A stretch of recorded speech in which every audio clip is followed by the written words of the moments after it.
Bonjour, aujourd'hui une petite vidéo pour aborder un petit sujet qui concerne et tracasse beaucoup d'enquêteurs comme nous. C'est le sujet des problèmes techniques en enquête. Alors que ce soit des batteries vidées, les fichiers corrompus, que ce soit sur les caméras, sur les dictaphones, ça n'arrête pas, c'est tout le temps. Voire même sur les téléphones, par exemple dans mon cas personnel, pendant un petit live que je voulais faire en présentation avant l'enquête, le téléphone avec une batterie de 80%, j'enregistre 1 minute 59, plus de batterie, coupée, plus rien. Il nous est arrivé par exemple sur le dictaphone, je fais toujours très attention quand je le lance. J'appuie sur le bouton et je regarde qui démarre, qui est 1, 2, 3, 4 secondes et après hop je le mets dans la poche. Et même une fois dans la poche, pour l'arrêter, il faut absolument actionner le bouton qui est sur le côté, pas devant. Donc dans la poche, ça ne peut pas s'arrêter. Alors ce qui m'est arrivé avec le dictaphone, 2 fois à moi, une fois hier sur le dictaphone de ma femme, d'avoir des fichiers corrompus. Moi personnellement j'ai eu 3 fichiers une fois, des fichiers d'1 seconde. Pourquoi 1 seconde? Le fichier existe mais il n'y a qu'1 seconde. Les fichiers corrompus sur les caméras, pareil, des fichiers où il n'y a rien. Ça démarre et ça s'arrête aussitôt. Tout a disparu. Sans parler évidemment des batteries qui se vident à vitesse grand V, pendant l'enquête. Pour qui, pourquoi? Alors on nous dit que c'est les entités qui ont besoin d'énergie qui viennent piocher dans nos batteries. On les invite même, certains enquêteurs et moi-même à un certain moment, à venir piocher s'ils avaient besoin, qu'ils n'hésitent surtout pas à venir piocher dans nos batteries. Là où moi personnellement, c'est mon avis personnel, j'émets un doute. Pour moi, les énergies, les entités, ce sont des énergies pures. Je ne vois pas en quoi ils auraient besoin de plus d'énergie. Je ne comprends pas. Pour moi, s'ils viennent vider nos batteries, nous corrompre des fichiers et tout, si c'est bien paranormal, pour moi, c'est plus parce qu'ils ne veulent pas être filmés, ils ne veulent pas être enregistrés, ils ne veulent pas qu'on ramène des preuves, tout simplement. Tout simplement. Je ne vois pas en quoi venir vider les batteries leur donnerait plus de puissance. J'arrive pas à comprendre ça. Je n'ai pas de preuve de ce que j'avance. En même temps, ceux qui disent qu'ils ont besoin d'énergie, et c'est pour ça qu'ils viennent piocher dans les batteries, n'ont pas de preuve non plus. Donc d'un côté comme de l'autre, ce ne sont que des hypothèses.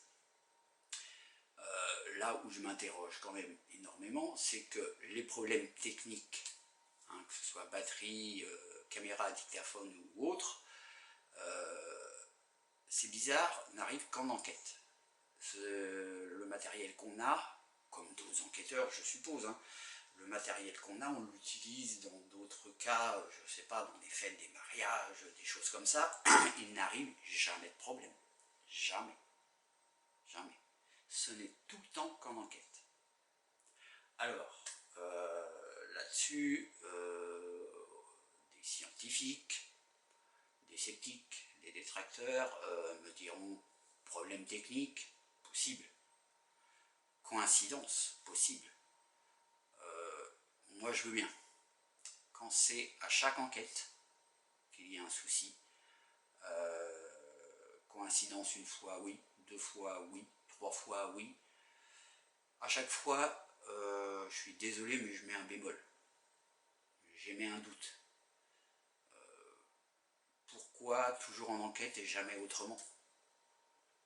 C'est là que je me pose beaucoup de questions. Pour moi, tout simplement, les entités présentes à l'instant T, à ce moment-là, n'ont pas envie d'être filmées.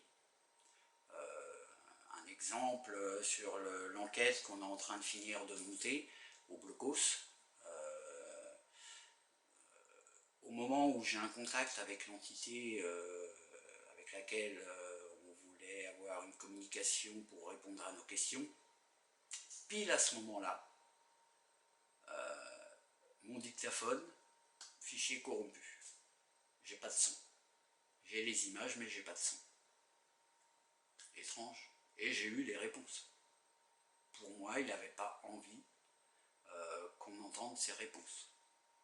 On voit les baguettes bouger, répondre, mais répondre à quelle question, on ne sait pas puisqu'on n'entend pas. On a voulu commencer une séance de Ouija, tout se passait bien jusque-là. Bon, on n'a pas eu de résultat à la Ouija, n'empêche qu'au moment des analyses, pile à ce moment-là, on a eu des PVE, des sons, et pile à ce moment-là, 2 fichiers corrompus sur la caméra. Étrange. À chaque fois, quasiment à chaque fois, c'est à des moments importants de l'enquête.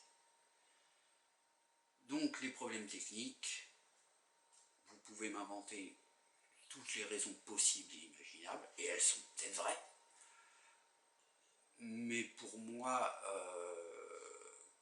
qui suis quand même quelqu'un de sérieux, et enfin je pense, je veux bien tout rationaliser. Je veux bien tout analyser, rationaliser, démystifier. Oui, oui, oui à 100%.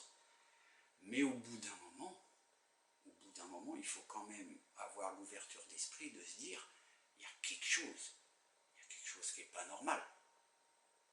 Il y a quelque chose qui a fait que, bah ça marche pas quoi. Donc, je veux pas utiliser tout de suite le terme paranormal, mais bon, il faut se poser des questions. Arrêter de tout rationaliser, de dire « Ah, c'est un problème technique, ah, j'ai pas eu de chance ce jour-là », sauf que nous, c'est quasiment à chaque enquête. Donc voilà, moi je me pose des questions. Si certains d'entre vous ont des réponses par rapport, par exemple, au dictaphone, qui m'affiche des fichiers de 1 seconde, alors qu'avant de le mettre dans la poche, je vérifie toujours qu'il affiche 1, 2, 3, 4, 5 secondes, et après je le mets dans la poche, et je me retrouve avec un fichier d'1 seconde. Moi, s'il y a une explication, pas de problème, je la prends. Mais fournissez-la moi. Voilà. À la limite, je demande limite de l'aide, quoi, qu'on m'explique. Pareil, les fichiers corrompus sur les caméras, pourquoi, pas à chaque fois, mais pourquoi aussi souvent? Ou alors, à ce moment-là, on peut acheter tout le matériel qu'on veut, que ce soit de la marque, je ne vais pas citer de marque, mais c'est du matériel qui coûte quand même relativement cher, que ce soit la marque X, la marque Y ou machin truc, on a tous des problèmes du même genre. Donc, ou alors on nous vend de la merde. Hein, je sais pas, il y a un problème. Et pourquoi, pendant d'autres événements, un mariage, un baptême ou un anniversaire, on utilise le même matériel, il ne se passe rien, tout marche très bien. Donc voilà, c'était la petite vidéo pour vous expliquer un peu les soucis qu'on a en enquête avec ces fameux problèmes techniques. Voilà, et bah, autre chose, bah, donc oui, comme je vous disais, on est retourné au blocos, pour ceux qui n'ont pas vu le premier épisode où c'était une pré-enquête. Là on y est retourné, on a obtenu des réponses intéressantes, le montage est bientôt fini, et la vidéo devrait sortir d'ici une quinzaine de jours au pire je pense. Donc voilà, sur ce, eh bien, je vous souhaite une bonne journée, et puis surtout n'oubliez pas d'aller voir notre petite chaîne Paranormal Évidence, vous abonner, la petite cloche, liker, les commentaires importants pour nous aider à progresser, même si c'est des remarques un peu négatives, dans le respect toujours. Mais n'hésitez surtout pas. Voilà, sur ce, bonne journée à vous et à bientôt.